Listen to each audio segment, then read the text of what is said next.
Hey there, Dr. Jason McCammon, PhD in natural medicine here with you for part 2 of our EMF little video series here, okay? So before we get into mitigation, what you can do about it, got some really great take-home stuff you can apply immediately.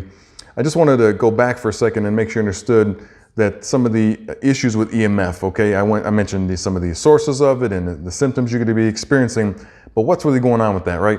Well, all items in the universe, on the planet, especially obviously we're dealing with humans and biology here, we all vibrate, believe it or not. We have a vibration, we have a frequency, all our cells vibrate at. They're all a little bit different, but let's just keep it at that they vibrate, right? They have a frequency, and again, the more higher up you are the chain, the animal kingdom, the higher vibration, and the lower vibration, etc.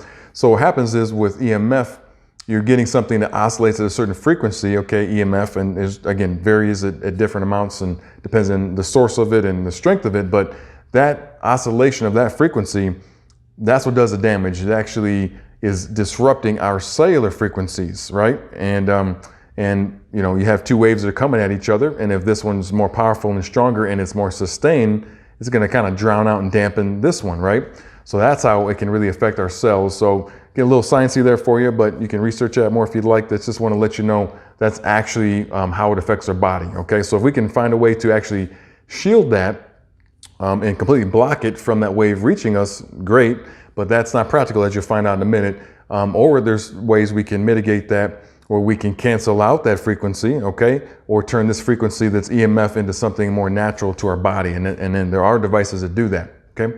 So let's talk about mitigation for a little bit there. So there are grounding devices that you can get, like sheets and other things you can plug into the ground circuit of your home.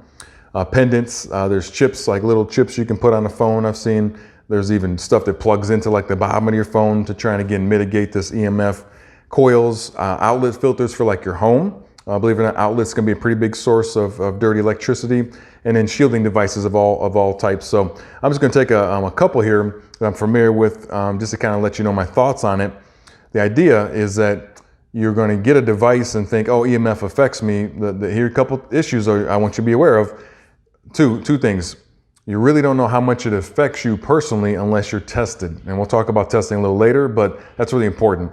So in other words, if your biology handles EMF well and you're really not that affected, just like anything else, why put tons of effort into it? You know what I mean? It just doesn't make sense to go really berserk with it and really bother yourself with spending all this money and time and energy on it if it's really not affecting you that much. So testing is important. Number two, you really have to be testing your dwelling. So let's say EMF is a problem for you.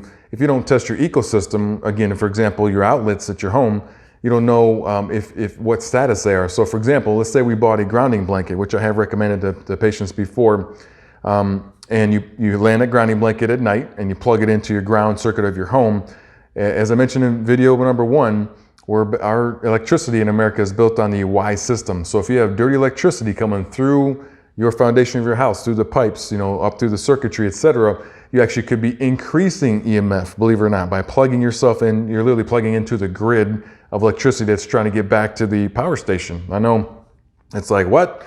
You know, you hear all these studies, and there are some really great studies on grounding. Trust me, it's amazing, but you got to be careful. It really has to be much more customized for what you have going on with your particular situation. So, okay, we'll get to that more later, but just keep that in mind. So anyway, but you can use these grounding devices, and they can mitigate a lot of the EMF, and they can help improve your life. And the best thing to do is, if you are struggling with some of the symptoms, as I mentioned in video 1, try out one of these devices on the lower end of the expense scale and see what it does. See if there's an effect. Give it 30 days, right?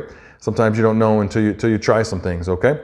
So the idea though is that we're going to work on some low-hanging fruit right now. So it's much easier to grab, you know, an apple off a tree, you know, just standing on the ground than having to climb a ladder and scale the tree, right? So let's work on some of that. And again, I feel the cell phone is one of our primary battles when it comes to EMF because of the long-term exposure and the proximity to your body. So some of the low-hanging fruits, some of the easy things you can do to help mitigate. And again, if you want, these are pretty simple. I would just do them anyway, just in case.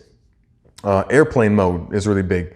So if you're not really on the internet, you know, you're not really browsing, you're not streaming anything, you're not doing a Zoom call with work, put on airplane mode if you don't need it. That's going to immediately reduce it tremendously.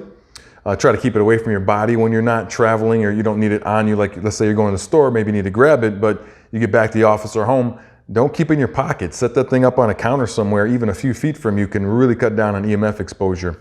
One of the biggest things is at nighttime. Please do not sleep with the phone anywhere near you, your bed. Airplane mode would certainly help, but try to place that even further, okay? Try to get that thing 10 to 15 feet away. I've seen patients radically improve sleep by moving their phone away from them. And by the way, you can use it on airplane mode and the clock on there still operates and the alarm clock. So you can still get an alarm to get up and everything. You're just not gonna have your instant notifications from everything going on. Well, you're sleeping, you don't need internet when you sleep, right? Let's be practical here.